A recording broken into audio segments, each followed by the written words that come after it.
It was the summer after my second year of teaching. I was facilitating a small reading group for struggling readers.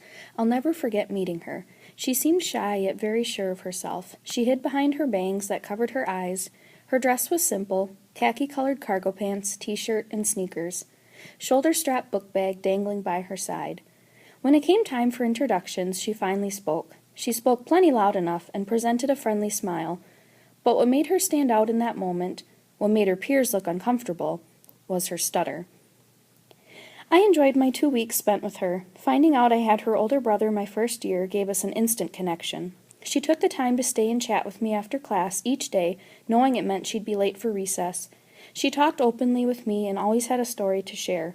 She made an impression on me, and when she walked through my door on the first day of school that next fall, I knew our connection hadn't ended.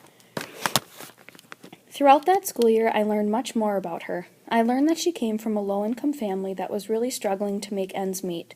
School was difficult for her, too. Not only was she behind in reading and writing, but math was a challenge as well. Friendships didn't come easy, and extracurricular activities weren't her thing. Despite all this, though, she still carried a smile. She still volunteered to share in class and wasn't afraid to share her interests in fantasy, even if it wasn't what most other students were into. The year went on, and I watched her make gains in her reading and writing, her confidence never wavering. Her stutter never improved, and even though I spent a good amount of time with her each day, I still had trouble understanding her at times. At the end of the year, she seemed genuinely sad, and she promised to keep in touch. To this day, she has indeed kept her promise.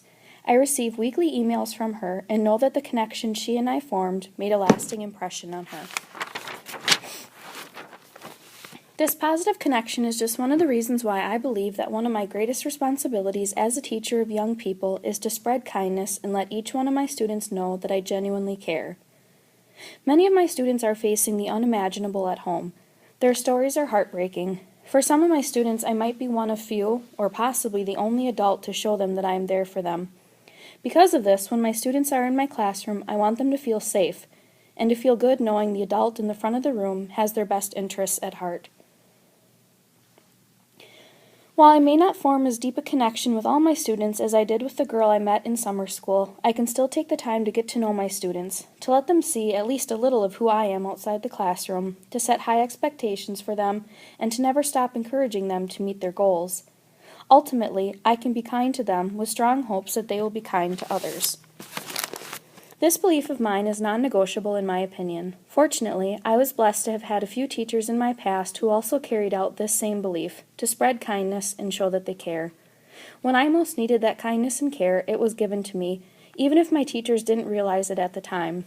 Because of what was done for me, I found comfort in being at school, even if school wasn't always especially easy for me. Now, in my daily work, I have the chance to pay it forward so that my students never lose faith that there is good in the world.